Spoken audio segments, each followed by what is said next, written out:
네, 제 2부입니다. 오늘 2부에서는요, 도쿄를 연결했습니다.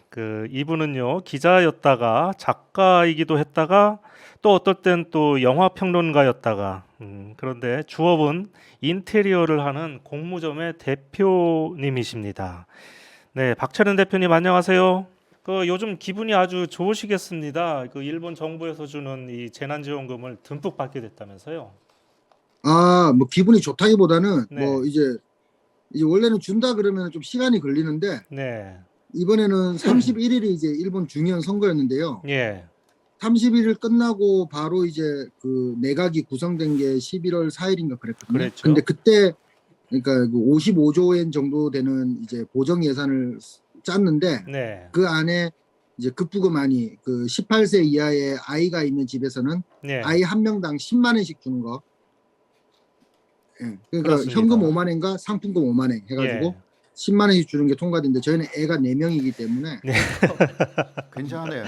예, 굉장합니다. 40만 예, 원을 받게 됐습니다. 네. 그래서 박 대표님 이 가족은 아이가 4명이기 때문에 이번에 40만 네. 원, 그러니까 우리 돈으로 하면 400만 원을 한꺼번에 받는 거죠?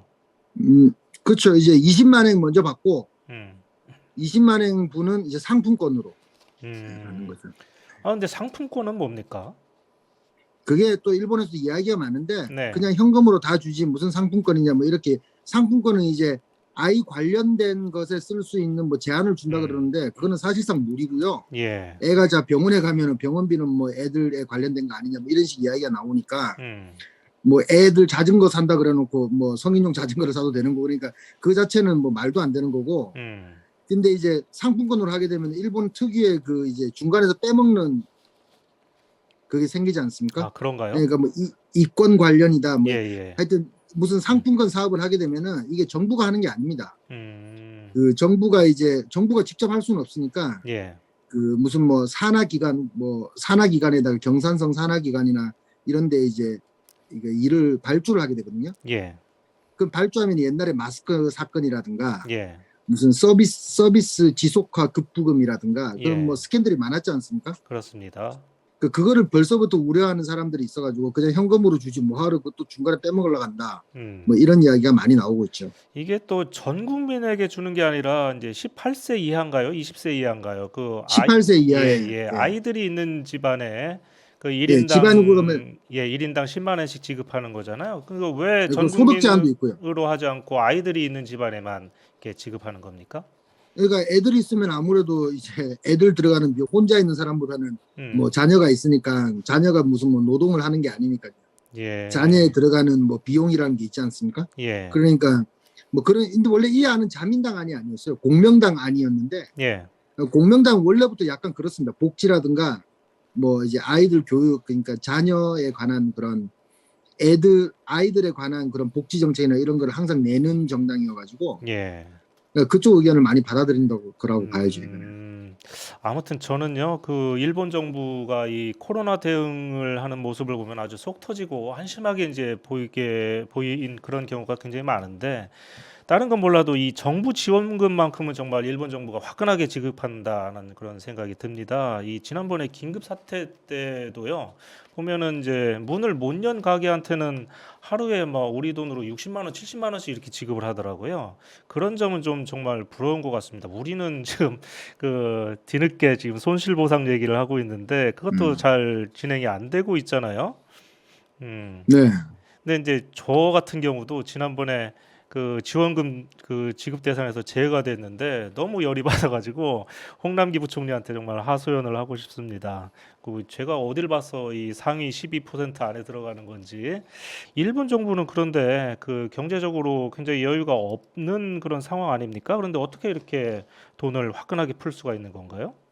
일단 기본적으로 국채를 찍는데 네, 이 적자 국채라는 걸 한두 번 찍어본 게 아니기 때문에 제가 음, 생각할 때는 네, 그러니까 뭐 그리고 코로나라는 상황 중에서 일본 경제 성장률이 뭐 2000년 작년 같은 경우는 엄청나게 마이너스 성장하고 그랬지 않습니까? 예, 그러니까 보다 보니까 이게 이대로 쭉 가다가는 정말 디플레 뭐 인플레 같은 효과는 발생되지도 않고 그리고 음, 제가 보기에 가장 큰 이유는 엔화가 이제 준 기축 통화이기 때문에 예, 거의 뭐 달러는 기축통화니까 뭐 예로 한다 하더라도 뭐 예. 유로나 엔화 같은 경우는 국제 시장에서 금융 거래 같은 게 뭐 활발히 되고 있는 거기 때문에 결국 이게 일본은행이 뭐 정부가 국채를 찍어낸다는 거거든요. 이번에 55조 같은 경우도 그 보정 예상 일반적으로 들어간 33조 엔 정도 되는 거는 그러니까 일본 정부의 예산안에서 세수해서 해결을 하는데 네. 그럼 22조가 부족하지 않습니까? 그렇죠.